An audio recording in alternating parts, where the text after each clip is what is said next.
Thank you, everyone, for joining us this morning. We appreciate it. We're here this morning to address concerns and correct the record after Monday's unprecedented and, in my opinion, unprofessional press conference held by the county executive. His reactions gave everyone a chance to see firsthand what we in the Democratic minority have been dealing with for nearly 3.5 years. A county executive who's been blatantly political in distribution of government resources. There is no better example of how, since November 2023, he has approved 34 grants for projects and first responders in the Republican districts and 0 for the Democratic districts. He's also shown himself to be a leader that refuses to negotiate on or any amount of civil discourse. Mr. Blakeman sees this all as his show. And when it comes to being questioned, he will demand that you sit down or go away. That is not what the residents of Nassau County deserve. Instead of being part of a normal process of negotiation, which would be fairly straightforward, he falsely accused us of delaying funding for both projects and first responders. His reaction mirrors one from the Mangano days. And he is based on false financial reporting and basically fear-mongering. Rather than address our concerns about the 34-0 discrepancy like reasonable adults, the county executive attacked. And that made us look even closer into the capital plan. We conducted an audit. Our audit revealed that he has over $2.1 billion in authorized bonding that he can authorize at his fingertips right now. And it includes the following. We have a breakdown of it up here. So if you have any questions, you can take a closer look. When you're the county executive, you need to be aware of what your own comptroller is telling you in her reports.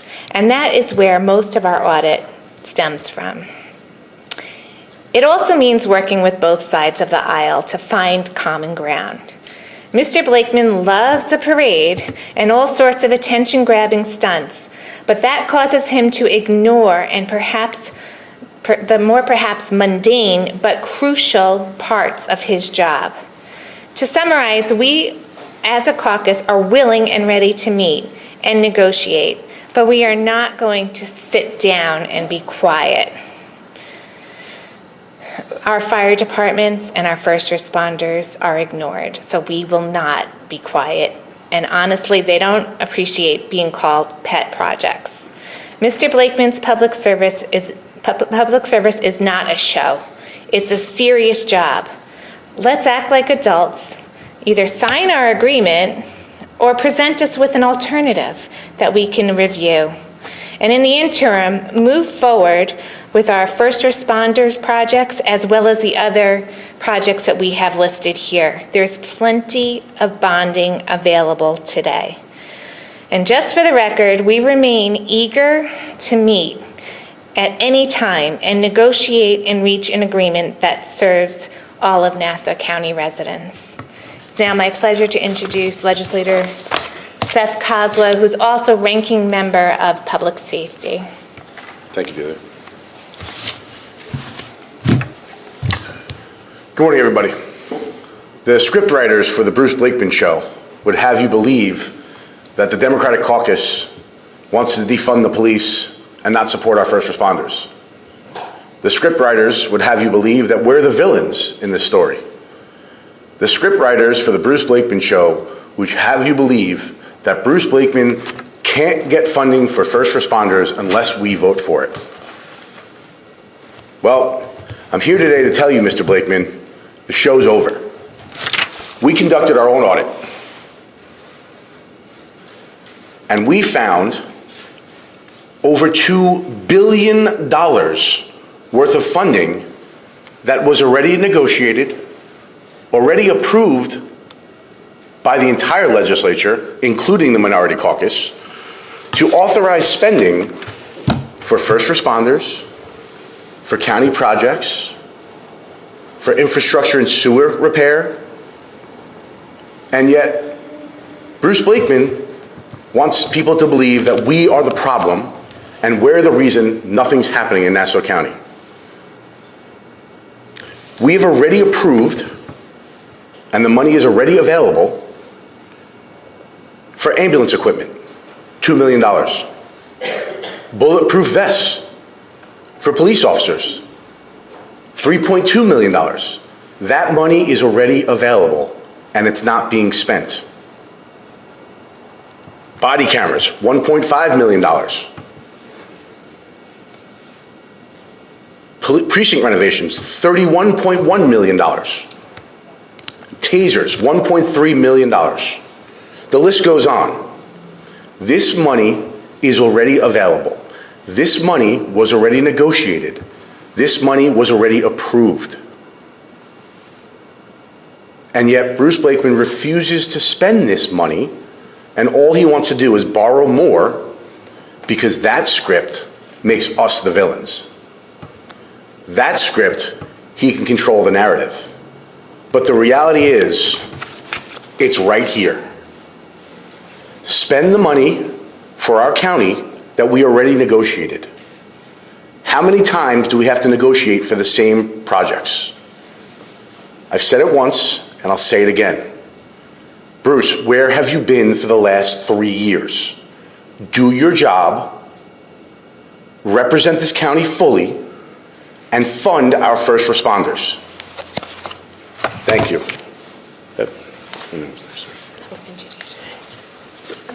Good morning. I'm Nassau County Legislator Deborah Muley. And I want to take a slightly different tack on this because this is not just a fiscal backlog, it's a moral one. You don't get to ignore $2.1 billion in untapped infrastructure and safety resources and then turn around and cry emergency. It's a moral issue when you put through 34 projects for the majority caucus and you put through 0 for the, I think it's the other way around, for the majority caucus and 0 for the minority caucus. Nassau County residents deserve transparency, timelines, and tangible results, not headlines and hollow press conferences. We're drawing a line. No more borrowing until the county executive meets with and commits to our funding for first responders and using the bonds that have already been approved in every district for every resident without political calculation. We're holding the receipts and we're holding the line for the people who elected us and for the first responders who protect them. Thank you. And now I want to bring up Legislator Carrier-Solage. Good morning, everyone. I would like to say hello, and I think this is a basic lesson in government and civics.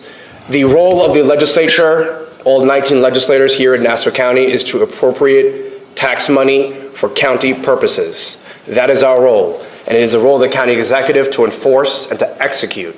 Unfortunately, he's not executing anything when it comes to the $2.1 billion. Yes, billion. Just like in Austin Powers billion, $2.1 billion that he has to use to dedicate to our police precincts, our roads, our crumbling infrastructure, but he's not doing his job and instead looking at what's happening at Washington, D.C. But just like what's happening in Washington, D.C., we have to make our executive officers do their job and let the legislature do their job. Unfortunately, if you drive through Nassau County, you will see what we're talking about. This is unequal justice, where some communities get the money and some communities don't get the money. And you know which communities are not getting the money. Just drive through Nassau County. Hempstead, Elmont, Uniondale, certain parts of Baldwin, Roosevelt. You're not getting the county money that you deserve. He's granted 34 projects for Republican districts and 0 for Democrats. I understand if it was like 10 and 10, it's 34 to nothing. The difference is stark. You cannot ignore that. This is unacceptable to see communities like Elmont, which I believe are truly paying more than their fair share in taxes. We're having a workshop tonight, in fact, in Elmont, showing people how to reduce their property taxes. They're paying more, but getting less. Just like in that movie in the 80s, School Days, wake up. To borrow one of my favorite quotes from Nas, sleeping is a cousin of death. And we are sleeping when it comes to observing the actions of Bruce Blakeman. He's continually ignoring black and brown communities. And we have to do something about it. I want to thank my leader for standing up, not being a spineless Democrat, for standing up and not allowing these Republicans to run over and ruin our communities. Thank you very much. Any questions? All right. Thank you very much. Thank you all for coming. Thank you. Appreciate it.